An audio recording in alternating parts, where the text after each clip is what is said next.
Então, eu fechei com vocês aqui a parte de juros simples, tá? Agora a gente vai para a capitalização composta, a parte de juro composto. Que se você compreendeu como que funciona o juro simples, como que eu vou calculando um em cima do outro, tá certo? E se eu fizer esse cálculo, eu vou chegar a juros compostos, tá certo? Então, o que é juro composto? Eu já comentei com vocês. É o capital vezes 1 mais I elevado a N. Por quê? A gente fala juro composto o seguinte. Quer ver, ó? Quando eu tenho o seguinte. Caderneta de poupança. Tá certo? Rendeu esse mês 1%. No outro mês, 0,8%.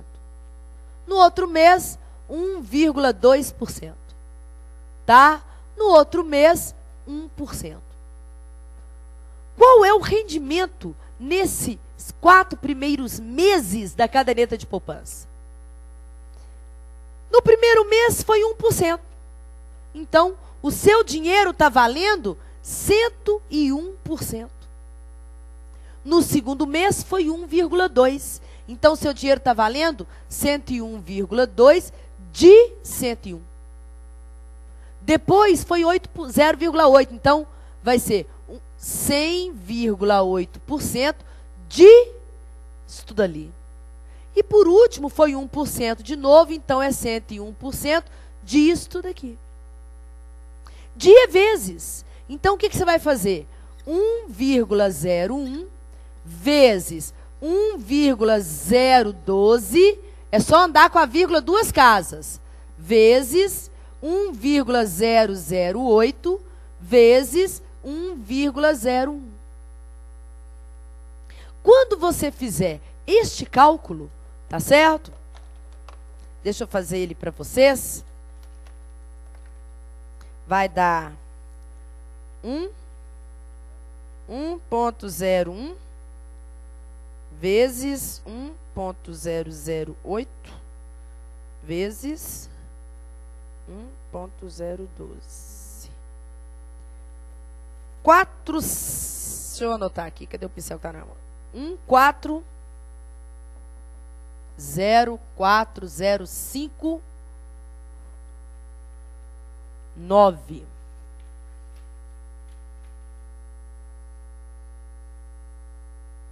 Nossa, esqueci de novo. Caraca. 40, isso mesmo. 5, 9. Deu isso aqui. Tá certo? Se eu arredondar isso daqui, ó, passa aqui, ó. O 9 vem para cá, vai ficar 6, né? Então vai ficar 1,0406. Passando para a porcentagem, 104,06%. Ou seja, o rendimento ali, ó, foi de 4,06% nesses primeiros 4 meses. E eu tive que fazer mês a mês, por quê? Porque simplesmente, tá certo? A taxa não foi a mesma. Agora, se todo mês a poupança rendesse 1% ao mês, nesse caso ia ser o quê? 101 vezes 101 vezes 101 vezes 101. Concorda? Ou seja, 1,01 vezes 1,01 vezes 1,01 vezes 1,01. Tá certo? 4 vezes, que daria 1,04060. Ou seja, 104, ó, de novo, deu parecido, hein? 104,06. Ok? Mas é porque tem uns quebradinhos que o outro não tem. Tá certo? Então, presta atenção.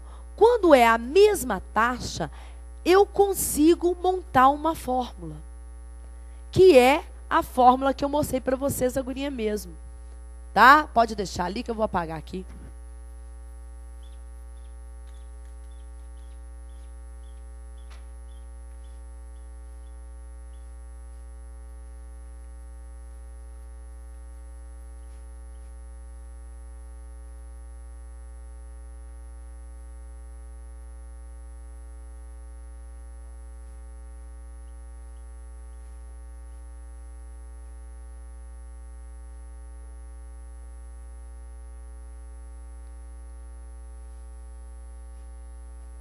Então, olha só.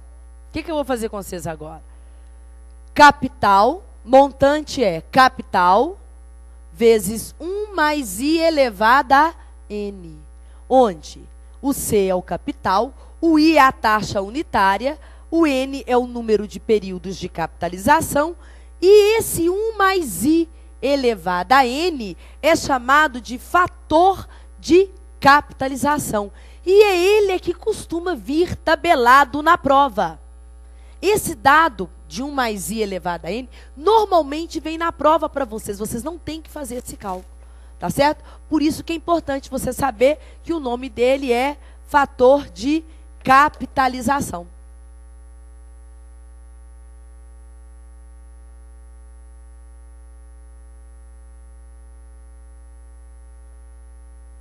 Muito bem. Tá aí a mesma coisa que eu acabei de falar. Aí, olha só. Vou fazer uma comparação para vocês. Para se tratar de juro composto, olha o que a gente faz. A gente chama o capital de principal. Então, nós, professores, adaptamos o capital por P. Tá? E S é o quê? É a soma dos montantes de cada período de capitalização. Ou seja, o montante final eu vou chamar de S de somatório. Então, a fórmula montante igual a capital vezes 1 mais I elevado a N, eu posso falar que esse M é o somatório de tudo que foi capitalizado. E o C é o P de principal, ou seja, o capital que foi investido inicialmente. Tá certo? Feita essa adaptação, tá?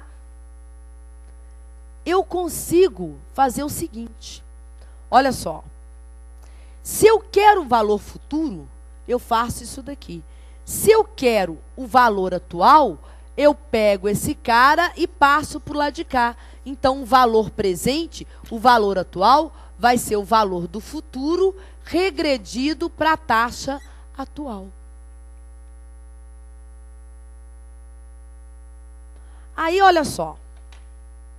Esse cara aqui, ó, 1 sobre 1 mais I elevado a N, é chamado de fator atual.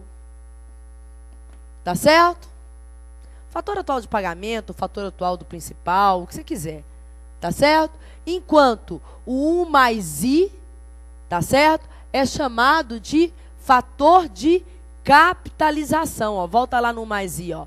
Fator de capitalização. Na verdade é o mesmo, né? Só que um está dividindo e o outro está multiplicando. Deixa eu só... Na hora de eu tomá-lo.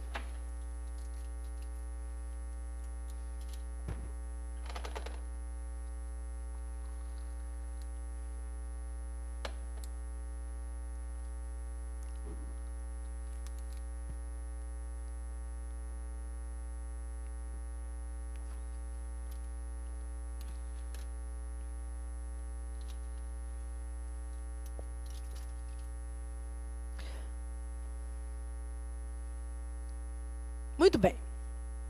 Pode voltar aqui. Aí vem a primeira parte de financeira que às vezes assusta vocês, que é saber como que eu vou calcular montante, o capital, o I, o N, tá certo? E aí eu coloquei isso aqui para vocês. Olha bem, se eu quero o montante, eu faço isso. Se eu quero a taxa, eu faço isso. Se eu quero o capital, eu faço isso. E se eu quero o período, eu faço isso. Aí você fala, nossa, esse cara aí, esse sujeito aqui que é o logaritmo, não vai rolar. Olha bem, deixa quietinho ali, que eu vou passar para o lado de cá de novo. Ninguém precisa de copiar nada, tá? Só vai prestar atenção em como que eu vou fazer o cálculo, tá ok? Olha só. Montante é capital vezes 1 mais I elevado a N. Então, se eu quero o montante, eu faço isso. Tá bom? Se eu quero o capital que eu apliquei, é só passar esse para lá dividindo sobre 1 mais I. Tudo bem? Eu quero I. Então, olha o que eu vou fazer. Vou passar para lá o C, vai ficar montante sobre C, que é 1 mais I elevado a N. Isolo N. Se aqui é potência, vai para lá como raiz enésima de montante sobre C, que é 1 mais I. Passa o 1 para cá. Então, meu I vai ser raiz enésima de montante sobre C menos 1. E se eu quiser isso em porcentagem, basta pegar isso daqui e multiplicar por 100. Até aí, eu até acho, tá certo? Que vocês conseguem fazer. Sem minha ajuda nenhuma. Tá? Agora, para achar o N, o período de capitalização. Primeiro, o período e a taxa tem que estar na mesma unidade, como sempre. Tá certo? Para achar o N, a gente tem que isolar o N do expoente. Se é um expoente, é uma exponencial. Se desse lado é uma exponencial, quando eu vou mudar de lado, vira logaritmo.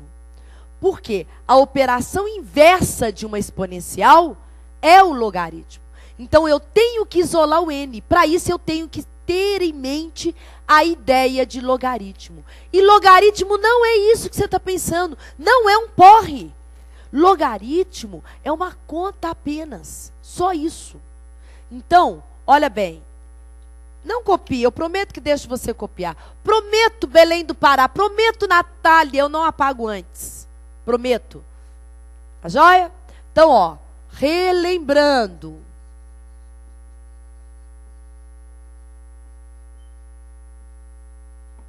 Tá ok?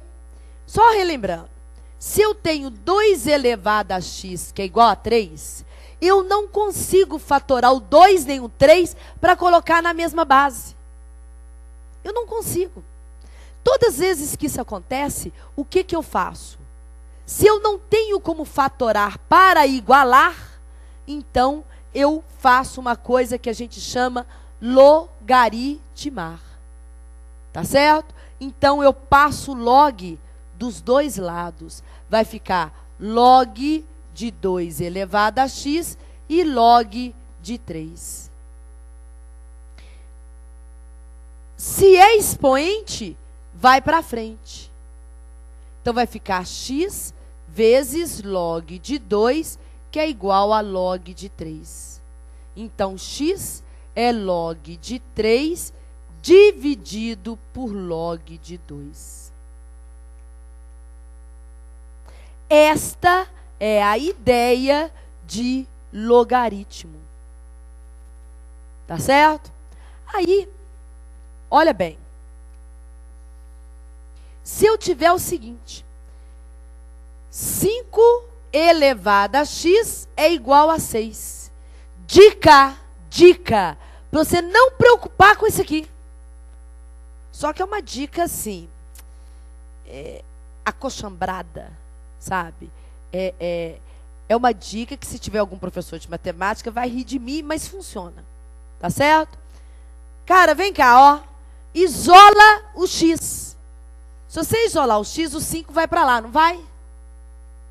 Só que como o x está no expoente, ele vai para lá como logaritmo. Aí fica log de 6 sobre log de 5, fim. Aqui, ó. Log de 3 sobre log de 2, acabou. Acabou, tá pronto. Tá ok? Se você quiser um pouquinho além, eu também posso juntar isso daqui, ó. Log de 6, como o 5 está embaixo, fica sendo a base.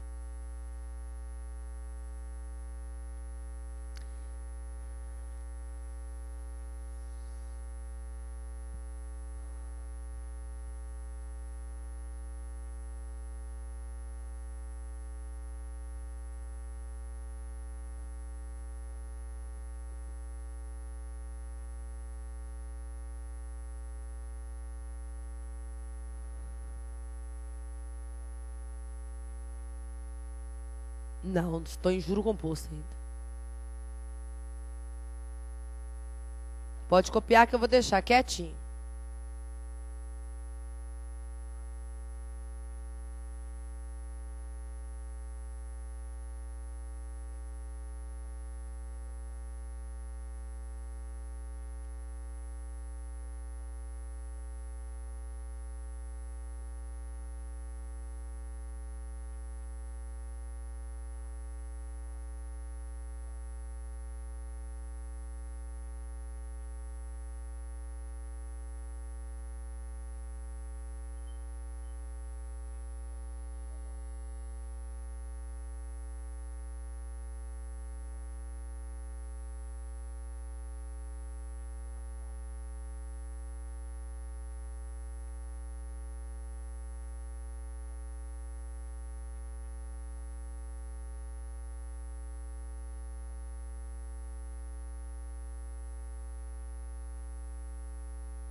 Prontinho? Olha só. Agora vem aqui, ó. Montante é capital vezes 1 mais I elevado a N. Passa o C para lá, fica montante sobre C, que é 1 mais I elevado a N. Isola o N. Isola o N. N vai ser log de M sobre C sobre log de 1 mais I. Enxergaram agora? Que nem é tão difícil. É porque quando a gente escreve log, vocês assustam. Entendeu? É um susto desnecessário. Olha só. Vou isolar de novo. Ó. Isola o N. Isso aqui não teria que passar para lá dividindo, se fosse embaixo? Como está em cima, passa como log. Só isso. Isola o N. Fica log de M sobre C sobre log de 1 mais I. Entendeu?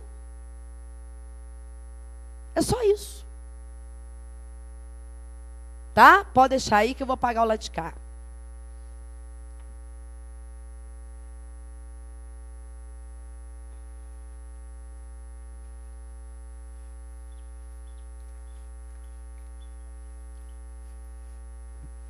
Nós vamos fazer exercício agora, só para vocês não terem medo.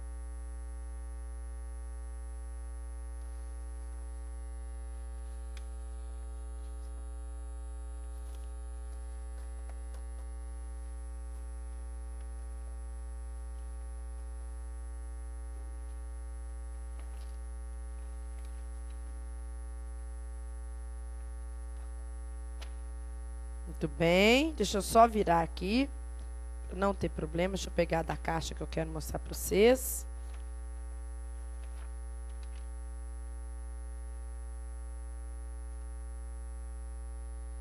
Cadê que tinha log? Pode apagar?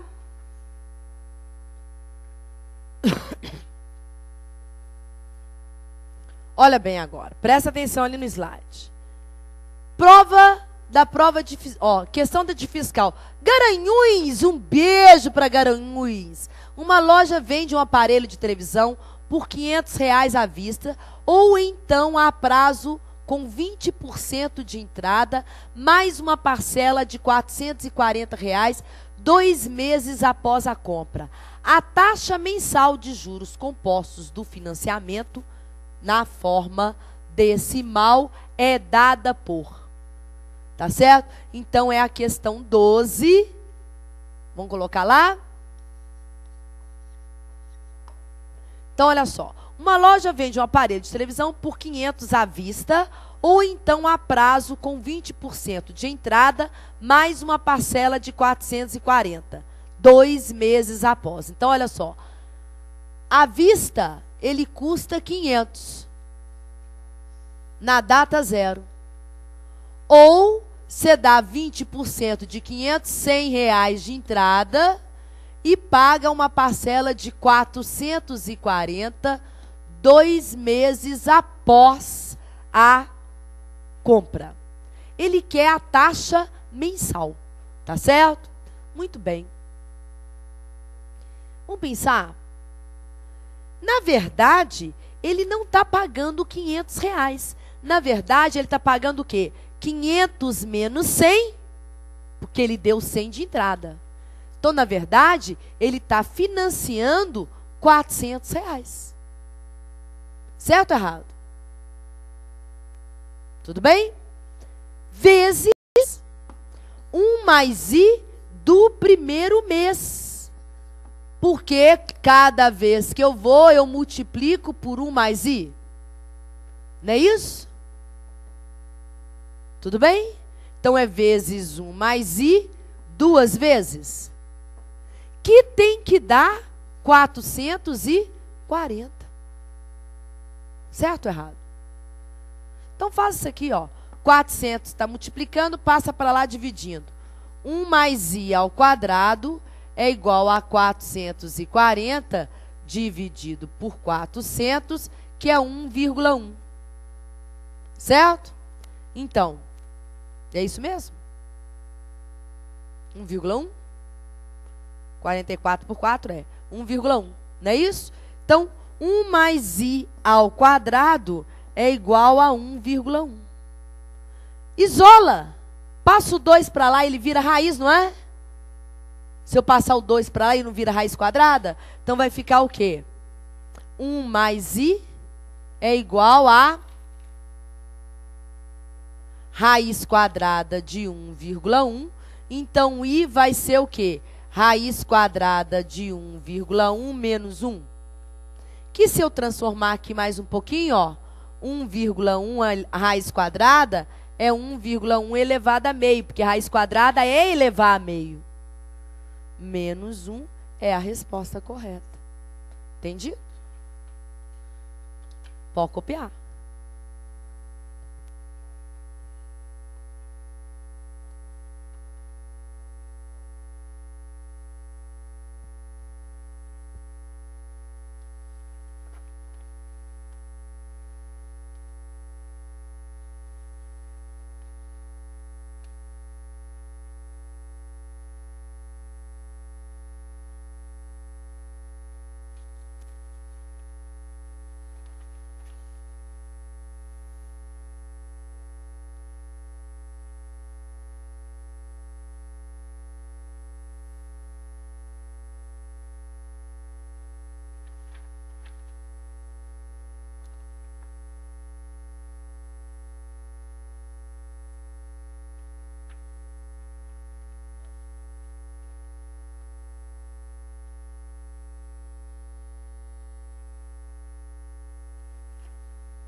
Pronto.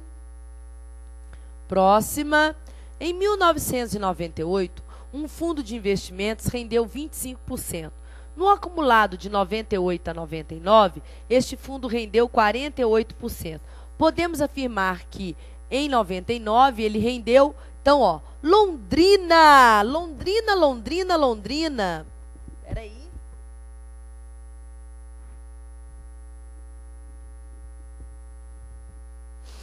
Deixa eu deixar isso aqui, que é a da que vocês me pediram.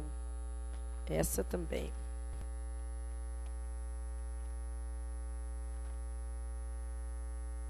Podemos fazer? Olha só. No acumulado de 98 e 99, olha só. Ele rendeu 25%, então ele passou a valer 125%. Depois ele rendeu alguma coisa que eu não sei. E por último, ele teve um acumulado de 48%, então ele ficou valendo 148%. Certo ou errado? Tudo bem? Então, o que vai ser o X? 148 dividido por 125.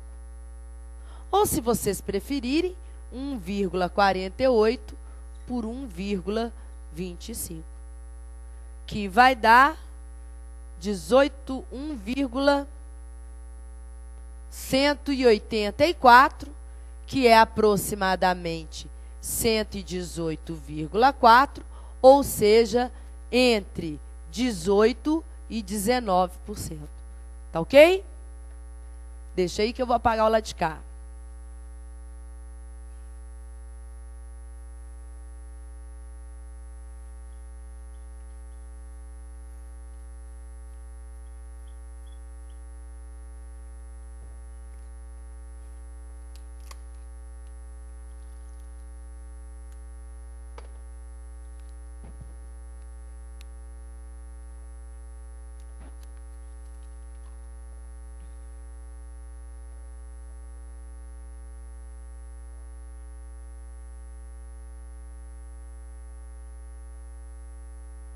Tem alguma questão que tem Belém do Pará? Tem sim, Belém do Pará. Não preocupa. Ai, que ótimo. É porque eu coloquei uma para cada cidade que eu respondi e-mail.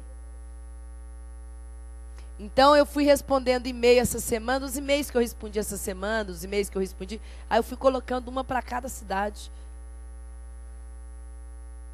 Todas essas que eu estou falando tem. Todas essas cidades têm um pretório e, detalhe, eu correspondo com todas elas, ou por e-mail ou por telefone. O que eu acho importante, porque mostra que a gente pensa, né? Primeiro, a gente pensa que a gente é único, que rala no mundo. Entendeu? Segundo, quando você vê que, às vezes, se eu estou respondendo, é porque, de alguma forma, eles tentaram entrar em contato, quer dizer que eles estão fazendo exercício, tá? E que, de certa forma, também tem dúvida como vocês. Tá certo? Muito bem. São Gotardo.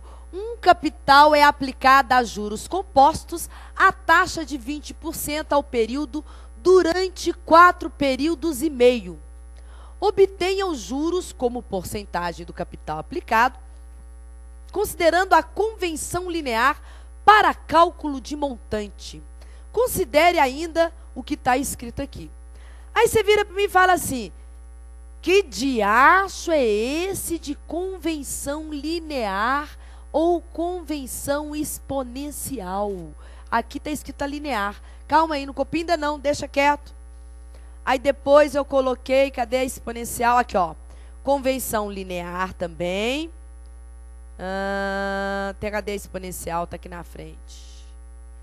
São várias questões. Espera aí. Opa.